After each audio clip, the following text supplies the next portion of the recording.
What's up, y'all? This is Coach John here at CrossFit Liberate. Got another at-home workout for you, this time for Wednesday, June 10th. This one's called Garage War. So this is a play on Fight Gone Bad, which is a classic CrossFit workout. We're gonna be working for 5 straight minutes and resting for 1 for 3 rounds. And that 5 minutes of work is gonna be broken up into 1-minute stations. So you'll have 5 stations, 1 minute each. Rest for 1 minute, you'll do that 3 rounds through. Score today is gonna be total rep count. So what we'll do is we'll add up our reps as we're moving through our 5 stations and then write down those numbers during our 1-minute rest period. All right, looking at our warm up for Garage War. We'll start with 3 rounds, 30 seconds each of Spider-Man stretch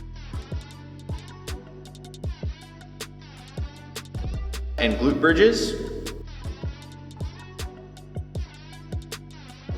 And then we'll go into 2 rounds, 30 seconds of lateral squats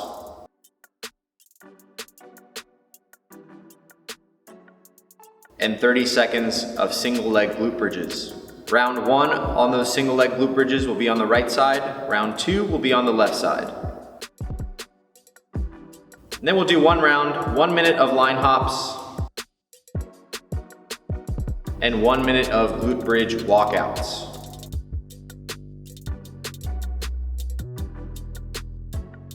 And then our mobility work for today, we'll hit pigeon pose, 45 seconds on each side. With that pigeon, make sure those hips get stacked on top of the shin and make sure that heel of the forward leg is sitting roughly at your waistband.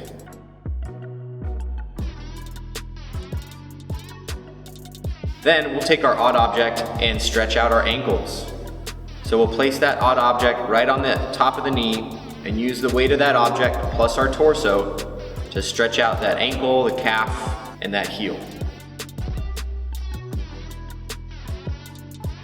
All right, let's take a look at Garage War. So 3 rounds for reps, 1 minute of odd object thrusters, 1 minute odd object power cleans, 1 minute over and back odd object hops, 1 minute odd object push presses, 1 minute of burpees, and 1 minute of rest. So this piece includes 3 moderately loaded weightlifting stations and 2 bodyweight stations. Make sure you keep a running rep count with each movement, as your score is the total number of reps completed at the end of the 3 rounds. That 1 minute of rest is a perfect chance for you to take some time to write down those reps for each round. With our odd object movements, choose this loading based on the most challenging movement for you, which is likely going to be the thruster.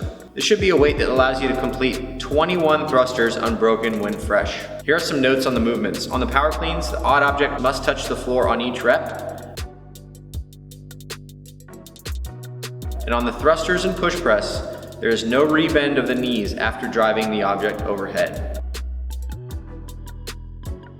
For the over and back odd object hops, just like the name suggests, you'll jump over the object and back. Over and back is equal to 1 rep. If it helps with scoring, just simply count the total jumps and cut the number in half at the end. With our burpees, these are gonna be standard burpees. Your chest and thighs hit the floor. You can jump up or step up out of the bottom, and make sure you reach full extension through that body with a small clap overhead and some air under the feet. And as always, further movement substitutions and modifications are in the video description below. All right, so for Garage War, our movement is gonna be focused on our elbows and that quarter squat position. In the thrusters, we're gonna wanna keep the elbows up. Thinking elbows up on this opening movement is something that will carry over to all the odd object movements in the workout. In that front rack position, the triceps should be parallel to the ground. This puts the weight and body in the best position to squat, drive the weight overhead, and catch the weight in the clean. Always come back to this elbows up position on all movements. If we can establish this initially, we won't lose it on the way back down. Point the elbows to the front of the room when lowering the weight from overhead to get back to this good position. On our power cleans, we're thinking about quarter squat. When receiving the power clean, we want to do so in a strong athletic position. This quarter squat position looks just like other balanced athletic movements like surfing, skateboarding, or landing after a rebound in basketball. You should feel like you can hold this receiving position for a couple minutes with weight. You want to avoid catching the weight in a power lean position where the hips are forward and the upper body is bent backwards. On the push presses, we're thinking about a quarter squat as well. The catch position of the power clean is essentially the same position as the dip position in the push press. From a standing position, we'll dip down about 6 inches with an upright torso, hips back, knees slightly out, and heels down. We'll hold this quarter squat or dip position to get a better feel for good mechanics before pressing.